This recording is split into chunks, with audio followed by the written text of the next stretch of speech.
Hey everyone, welcome to the Industry Show. I'm your host Nitin Bajaj, and joining us today is Smita Bagla. Smita, thank you for being with us. Thank you for having me. I'm excited about this. It's our pleasure. Tell us your journey up to this point in 60 seconds. Journey in 60 seconds. So, my background is mathematics and computer science, but my background is extremely diverse. I started my career with AI-aided high-end medical research. I have been the leading developer and product manager for the leading edge technologies, key developer in that.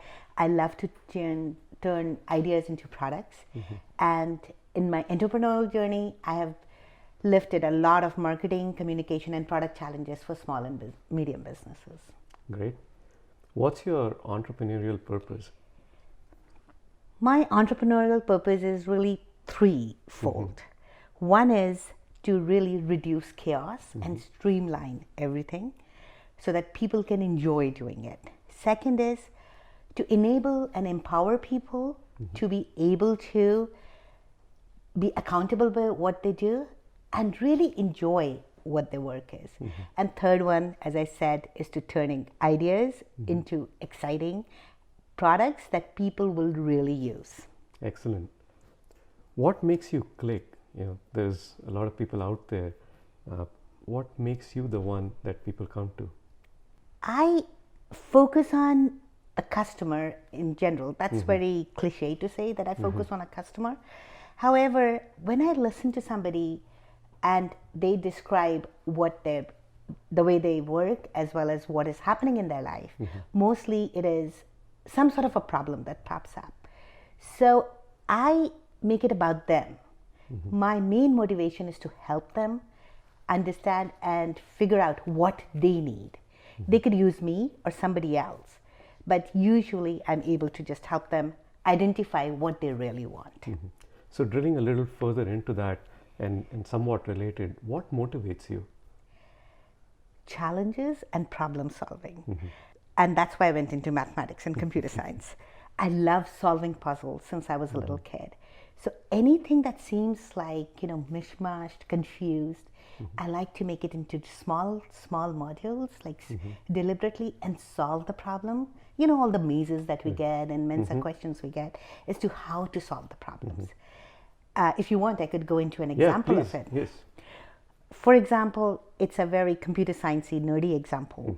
DirecTV hired me to do an architectural debt and figure it out as to the technical debt they have in their software, but on the architecture basis, because they had 33 different systems, and those 33 different systems were everywhere, and it was a big tangled web of a spider, kind of, not ordered at all. So looking at those 33 systems, I came up with a strategy as well as what are the different qualities of the system and where they were used, and gave them a score.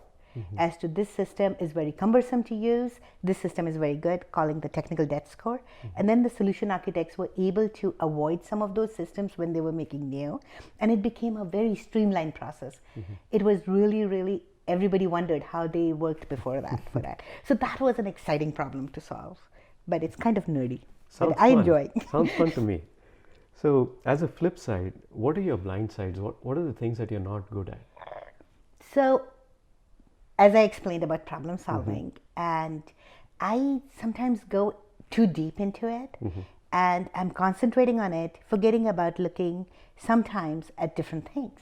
And sometimes what happens is that I am so focused on it that I lose charge, like, I lose where I am sometimes. But that helps is by surrounding yourself with supportive people who can pull yourself out of it and say, yeah, this is a good idea. We're not developing a perfectionist product here. This will work. Any mentoring moment or a mistake that really transformed you and in your career or in what you are as a person? Yes. As you must have gathered, I'm very diverse, and I like to work on a lot of things and make everybody, like in a way, people in the world enjoy what they do, or make a place where people are enjoying. So one of the mentoring things is that when we create products, we wanted to appeal to the masses so that we can not just that they solve everybody's problems, but they are also available, they generate money for the company. However, focus is very important. Having a target niche is very important.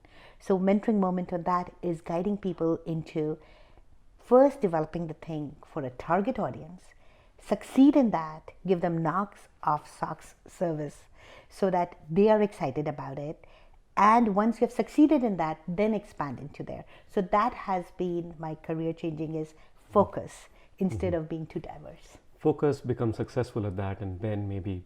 And then expand out, Right. because then it is you're focusing into other areas. It's still focus, Yes. but you're focused in one niche at a Right. time. What's your leadership and management style? I am a people person, and so I abide by thought leadership style. I would term my style as that. I'm collaborative. I empower and encourage, inspire people to come up with what motivates them and why are they there. For example, at SoCal, we were a lot of volunteer organization, but I was able to get a huge team, and it was because you are inspiring people to see what their motivation is and how would they be accountable and what can they achieve, and they have to enjoy what they do, be it voluntarily or in their work. So I would describe my leadership and management style as thought leadership, empowering people, and collaborative.